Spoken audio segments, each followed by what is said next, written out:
تو مگر کچھ وکلا کی بحث کے ذریعے تھوڑا سا یہ ضرور ہوا ہے کہ یہ معاملہ پیر تک آگے چلا گیا ہے.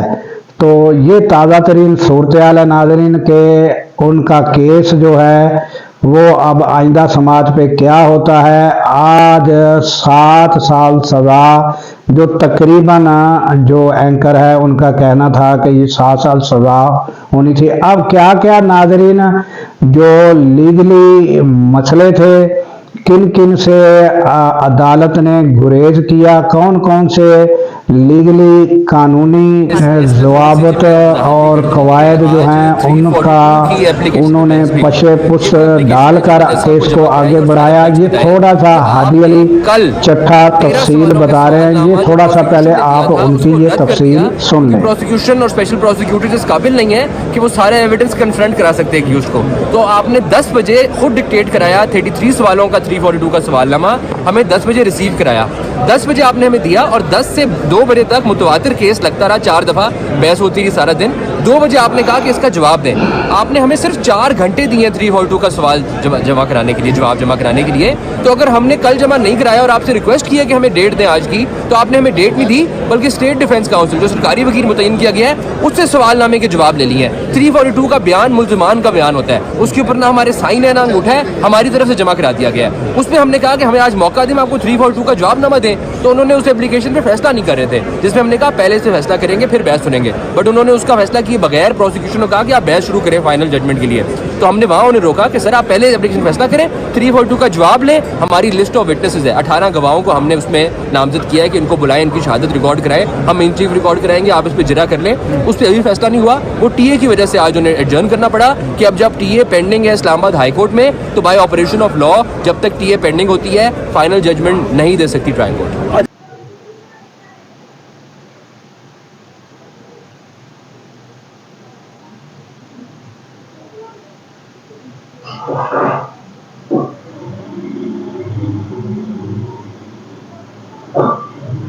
تو ناظرین یہ آپ نے ہادی علی چٹھا کی وضاحت سنی کہ کیا کیا عدالت میں معاملات ہوتے رہے ہیں. اس کے بعد اب ہم آ جاتے ہیں دوسری بڑی خبر پر. تو جو دوسری بڑی خبر ہے ناظرین وہ D G I S P R جو ہیں ان کی جانب سے پریس کانفرنس کی گئی ہے, اور آج سارا دن جو نجی چینل ہیں ان کے اوپر سارا دن یہ بریکنگ نیوز کے طور پر چل رہی ہے. تو ہم نے سوچا کہ یہ دو ناظرین بڑے سوالات تو سارے ہی بڑے اہم کیے گئے ہیں, ان کے جواب D G I S P R نے بڑی ڈیٹیل کے ساتھ تفصیل کے ساتھ دیے ہیں. مگر میں نے جو 2 سوال منتخب کیے ہیں وہ بڑی میں نے جو سمجھے بڑی اہمیت کے حامل ہیں, ان کے جواب جو ہیں پھر D G I S P R نے دیے ہیں.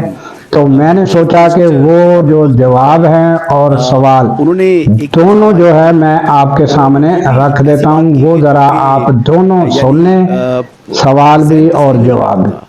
کہ سیکیورٹی فورسز کے ہمارے جوان اپنی جانیں قربان کر رہے ہیں ملک کے لیے. کہتے ہیں مساجد کے اندر کتے باندھتے ہیں, اور جب ہم ان کو کہتے ہیں تو وہ آگے سے کہتے ہیں جی کہ ہم آپ میں اور کتوں میں کوئی تفریق نہیں کرتے. اور اس کے اوپر نہ انہوں نے معذرت کی اور نہ آپ کی جانب سے کوئی متعلق جو ہے کوئی رد عمل آیا کہ اتنا یعنی غلیظ قسم کا الزام لگانا وداؤٹ اینی ایویڈنس کہ وہ کون سی مساجد ہیں, وہ کون سا علاقہ ہے, کب کا یہ واقعہ ہے, کتنے واقعات ہیں. انہوں نے مساجد کا ذکر کیا اور انہوں نے کہا کہ کتے باندھتے ہیں. تو یہ کوئی ان سے سوال پوچھنے والا نہیں ہے, اور وہ یہاں پر آ کر عشق عمران میں اڈیالہ کے باہر دھرنے بھی دیتے ہیں اور اس قسم کے الزامات بھی عائد کرتے ہیں, اور پنجاب کے اندر گھوم رہے ہیں, اور موسٹلی ان کا وقت بھی یہیں پر گزر رہا ہے. اپنے صوبے کے اندر تو وہ جو ہے وقت بھی نہیں دے رہے. جس دن کیڈ کالج وانا کا آپریشن ہو رہا تھا اس دن وہ میڈیا لیگ کا جو ہے افتتاح کر رہے تھے, کرکٹ کھیل رہے تھے. یہ سنجیدگی کا ان کا لیول ہے. الزامات آپ کے اوپر بڑے وہ سنگین قسم کے لگا رہے ہیں, اور موسٹلی وہ آپ کو ٹارگٹ کرتے ہیں جو آپ نے پریس کانفرنس کی تھی پشاور کے اندر. Thank you.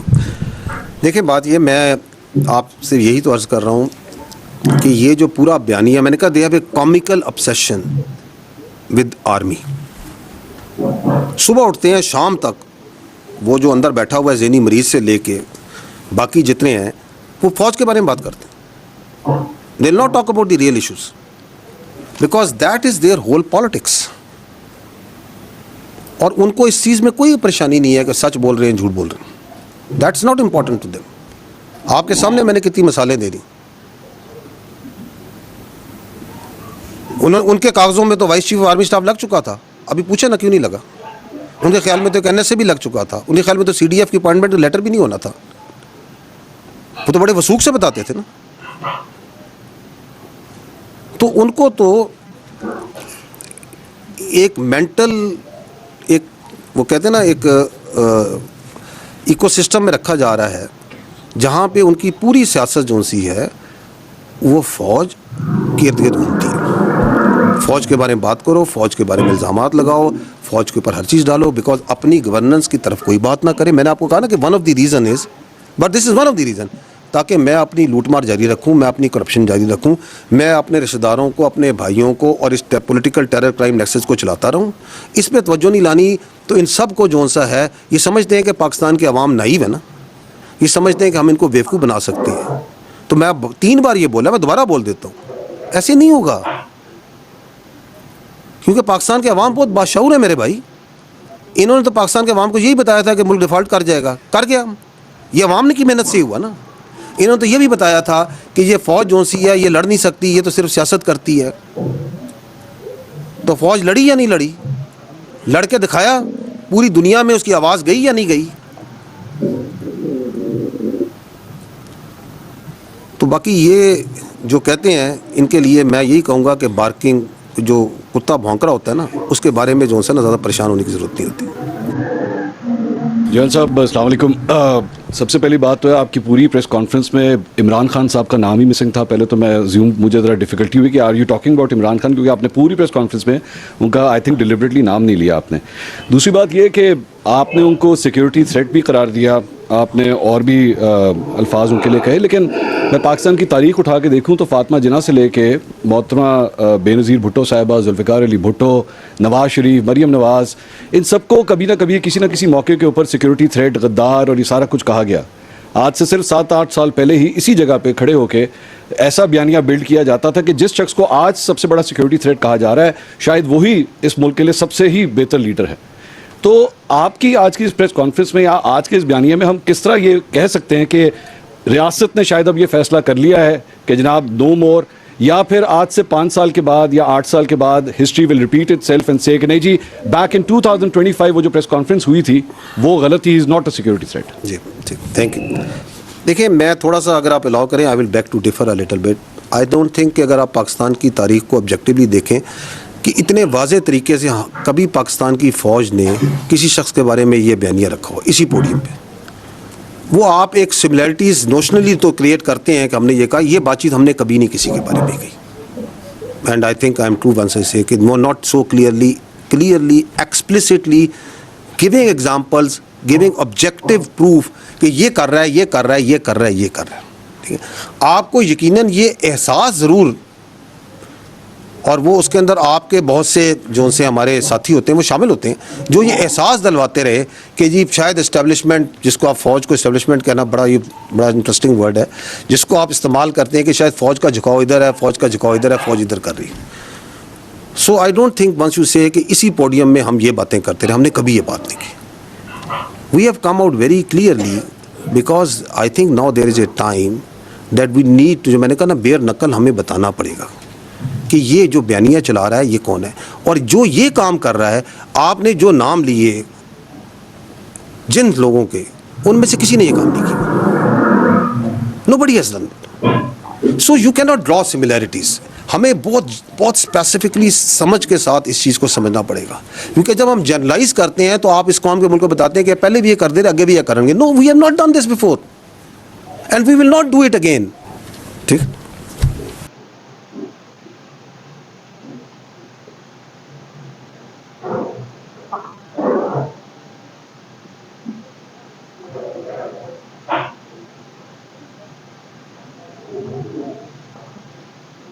تو ناظرین, آپ نے یہ DGISPR کی جانب سے وضاحت سنی. اسی طرح ناظرین جو ہے دیگر سوال بھی کیے گئے.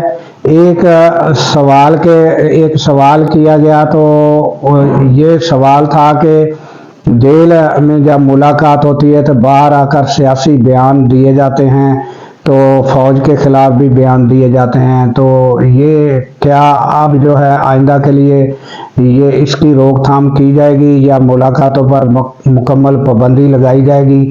تو اس کا بھی انہوں نے جواب دیا تھا اور بڑے مفصل طریقے سے انہوں نے کہا کہ یہ ہمارا کام نہیں ہے، یہ حکومت کا کام ہے اور قانون موجود ہے اور قوانین موجود ہیں، اس پر حکومت جو ہے کیا راستہ لیتی ہے، کیا رد عمل کرتی ہے، یہ حکومت کا کام ہے۔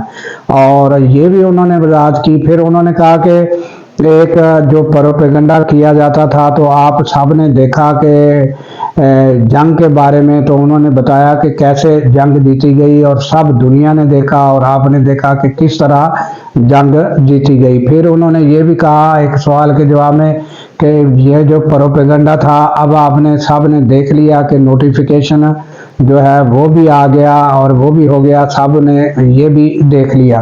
تو ناظرین، یہ گزشتہ ایک ولاگ میں نے کہا تھا کہ یہ جو نوٹیفیکیشن کے بارے میں اس طرح کا پروپیگنڈا کہہ لیں یا اس کو یہ کہہ لیں کہ ایک ازیوم کر کے اپنی طرف سے اندازے لگا کر بڑے بڑے ولاگ کیے گئے، بڑی بڑی خبریں دی گئی، تو یہ صحافی شاید مجھے یہ لگتا ہے کہ یہ ان کے جو یوٹیوبر ہیں انہوں نے روزانہ خبر دینی ہوتی ہے تو اور کوئی خبر نہیں ہے، تو نوٹیفیکیشن کے بارے میں اندازے لگا کر کہ شاید کچھ ہونے والا ہے، شاید کوئی گڑبڑ ہے اور معاملہ بڑا سنگین ہوتا جا رہا ہے، تو اس طرح کر کے اندازے لگا کر تو وہ کرتے رہے، ولاگ ہوتے رہے، تو وہ اندازوں پر مبنی یہ ساری باتیں تھی اور اب وہ سارا کچھ سامنے آ گیا ناظرین۔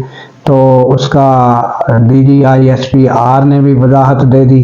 تو اس کے ساتھ ہی ناظرین ہمیں دیجیے اجازت کہ اللہ تعالیٰ پاکستان کی خیر فرمائے، پاکستان کی سرحدوں کی خیر فرمائے اور سرحدوں پر معمور ہمارے جوانوں کو اللہ تعالیٰ شاد و آباد رکھے، کیونکہ ناظرین جب ہم راتوں کو سو رہے ہوتے ہیں وہ سرحدوں پر جاگ رہے ہوتے ہیں۔ اللہ حافظ۔